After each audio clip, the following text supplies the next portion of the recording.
Foundations. What does your gym sit on? One of the most common questions I get is, Matt, what does the container actually sit on? And the honest answer is, it depends on your ground.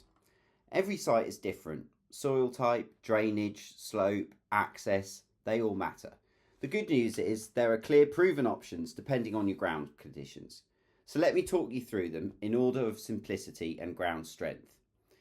If you already have a solid base, the level surface such as an existing concrete slab, a concrete driveway or tarmac car park, then we often use jack pads. A jack pad is a heavier duty adjustable support that sits under each corner of the container. It allows us to level the unit precisely, and it's clean, fast and a great option when the base is already strong and flat. Another very common solution, especially on softer garden ground, is concrete padstones. These are 300mm square concrete blocks placed under each of the key load points of the container. For a pod 20, you'd need 66 padstones in total, one under each corner and two in the centre of the long sides.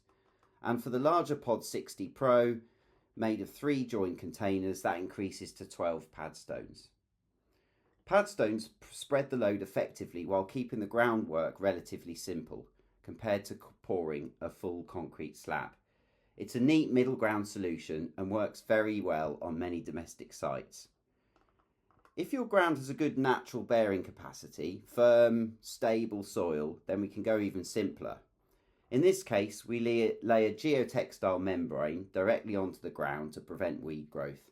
This stops the weeds and separates the soil from the structure.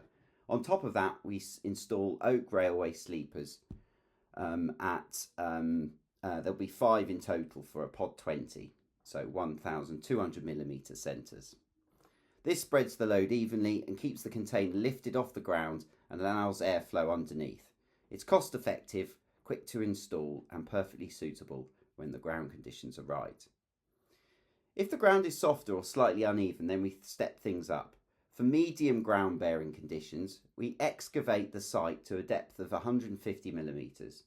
We install the weed membrane, then lay 150mm of compacted MOT Type 1 or scalpings.